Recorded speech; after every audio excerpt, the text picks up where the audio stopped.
नमस्कार, मैं हूं मृत्युंजय कुमार झा और बुलेटिन की शुरुआत करेंगे आज की सबसे बड़ी खबर के साथ। और खबर यह है कि बाबरी ढांचा विध्वंस मामले में सभी आरोपियों को कोर्ट ने बरी कर दिया है। जी हां, लाल कृष्ण आडवाणी, मुरली मनोहर जोशी, उमा भारती और विनय कटियार समेत सभी 32 आरोपी बरी हो चुके हैं। कोर्ट ने इसे अचानक हुई घटना बताया। कोर्ट ने कहा कि यह घटना पूर्व नियोजित नहीं थी और बीजेपी के नेताओं ने इसे रोकने का प्रयास किया था। बीजेपी नेता लाल कृष्ण आडवाणी ने अदालत के इस फैसले पर खुशी जताई। उन्होंने कहा कि जो फैसला सुनाया गया वो काफी अहम है।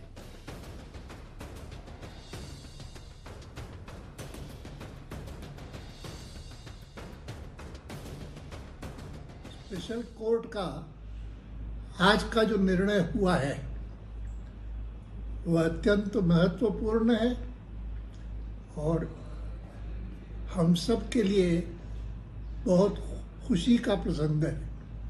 आज लखनऊ की सीबीआई कोर्ट ने एक ऐतिहासिक निर्णय दिया है और वो निर्णय इस बात को सिद्ध करता है कि 6 दिसंबर को अयोध्या में हुई घटनाओं के लिए कोई षड्यंत्र या किसी प्रकार का ऐसा आयोजन नहीं था। और चलिए, इस पूरे मामले पर डिटेल जानकारी के लिए हमारे संवाददाता मयंक राय लखनऊ से हमारे साथ जुड़ रहे हैं और साथ ही हमारे साथ फोन लाइन पर हैं वरिष्ठ पत्रकार रामदत्त त्रिपाठी साहब।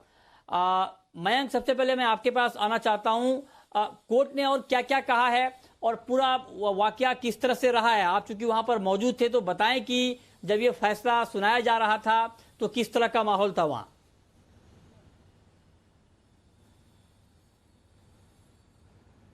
और देखिए, आज सुबह से ही इंतजार था इस बड़े फैसले का, इस ऐतिहासिक फैसले का कि जज सुरेंद्र कुमार यादव की जो स्पेशल कोर्ट है वो क्या निर्णय लेती है। निश्चित तौर पे जो लोग इसमें अभियुक्त थे उनको भी इंतजार था और साथ में पूरा देश इस फैसले को लेकर इंतजार कर रहा था।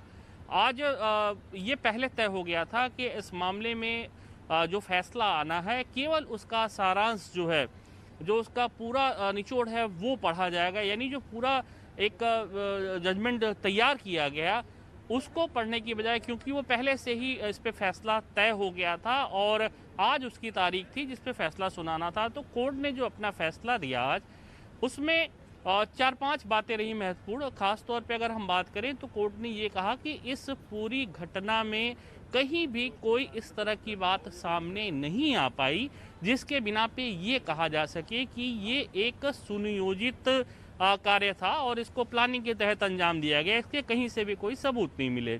इसके अलावा जो सीबीआई ने जो भी 600 करीब के आसपास जो दस्तावेज रखे थे, उन दस्तावेजों में एक भी दस्तावेज कोर्ट को ऐसा नज़र नहीं आया जिसके बिना पे जो 32 लोग इसमें 32 जो अभियुक्त थे उनको सजा दी जा सके, क्योंकि 17 लोगों की इसमें पहले ही मृत्यु हो चुकी है। कुल 49 लोग थे इसमें। इसके बाद जो कोर्ट ने बातें कही उसमें खास तौर पे एक बात अहम रही कि अखबार की जो कटिंग सीबीआई द्वारा कोर्ट में साक्ष्य के तौर पर प्रस्तुत किए गए थे, कोर्ट ने उसको नहीं माना। इसके साथ ही जो अशोक सिंघल जी जो अब इस दुनिया में नहीं है, उनकी भूमिका को लेकर सवाल थे, लेकिन कोर्ट का ये कहना था कि अशोक सिंघल की भूमिका वहाँ पे किसी को उकसाने की नहीं थी, बल्कि वहाँ पे जो कार्यसेवक थे उनको वो व्यस्त रखना चाहते थे ताकि जो ढांचा है उसको नुकसान न पहुँचे। इसलिए उन्होंने कार्यसेवकों से ये कहा कि आप जल और पुष्प लेके आइए, क्योंकि यहाँ पे भगवान राम की मूर्ति भी रखी हुई है। एक तरह से ये जो बातें रही कोर्ट ने कही। और साथ में एक बात और रही है इसमें कि जो भी फुटेज दिए गए कोर्ट में सीबीआई के द्वारा, उसको जो है वो काफ़ी डल वीडियो थे। वो कहीं से भी कुछ पुख्ता एक प्रमाण कह सकते हैं वो प्रस्तुत नहीं कर पाए। और साथ में जो तस्वीरें दी गई थी उन तस्वीरों की निगेटिव नहीं थी। तो कोर्ट ने इन साक्ष्यों को जो भी सबूत दिए गए उनको नाकाफी माना और एक लाइन में जो जज को फैसला हाँ। पढ़ने में टाइम लगा, महज 2 मिनट का वक्त लगा और 2 मिनट में इन्होंने ठीक है। जो इस मामले में अभियुक्त अच्छा। थे उनको बाइज्जत बरी कर दिया। उसके बाद हमारी मृत्युंजय तमाम लोगों से बात बरी की, कर दिया चाहे विनय ये हाँ जी जी जी जी ओके। ये बहुत ही मयंक ने डिटेल में बताया कि किस तरह से पूरा फैसला सुनाया गया और कौन कौन से ऐसे साक्ष्य थे जो रखे गए कोर्ट के सामने, जिसे कोर्ट ने नाकाफी पाया। ये बहुत महत्वपूर्ण बात मयंक ने बताई ग्राउंड जीरो से। हमारे साथ रामदत्त त्रिपाठी साहब हैं। सर बहुत बहुत स्वागत है आपका। और मेरे ख्याल से आपने इस मामले को कवर किया था जब ये पूरा मामला हुआ था। आपको लगता है कि आज के कोर्ट के इस फैसले के बाद इस पूरे मामले का पटाक्षेप हो गया है, या आपको लगता है कि अभी भी चिंगारी बाकी है, अपर कोर्ट में जाएगा? आपका रिएक्शन क्या होगा आज के इस फैसले पर?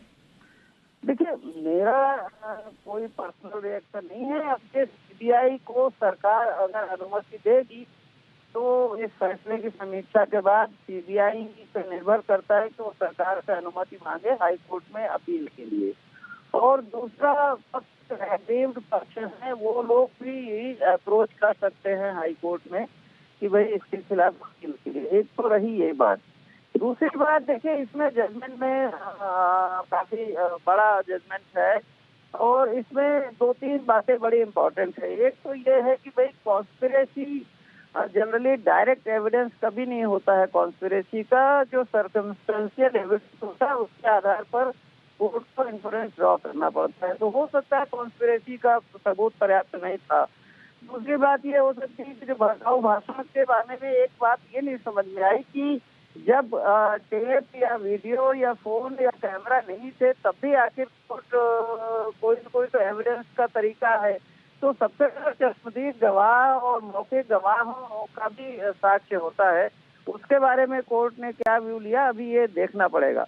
और तीसरा इसमें सबसे महत्वपूर्ण ये है कि सेक्शन 149 है आईपीसी में, जिसमें ये होता है कि बलवा दंगा भीड़ में, तो अगर भीड़ कोई गलत काम करती है गैर कानूनी, तो भीड़ का हर व्यक्ति उस गलत काम के लिए सामूहिक रूप से और अकेले जिम्मेदार होता है।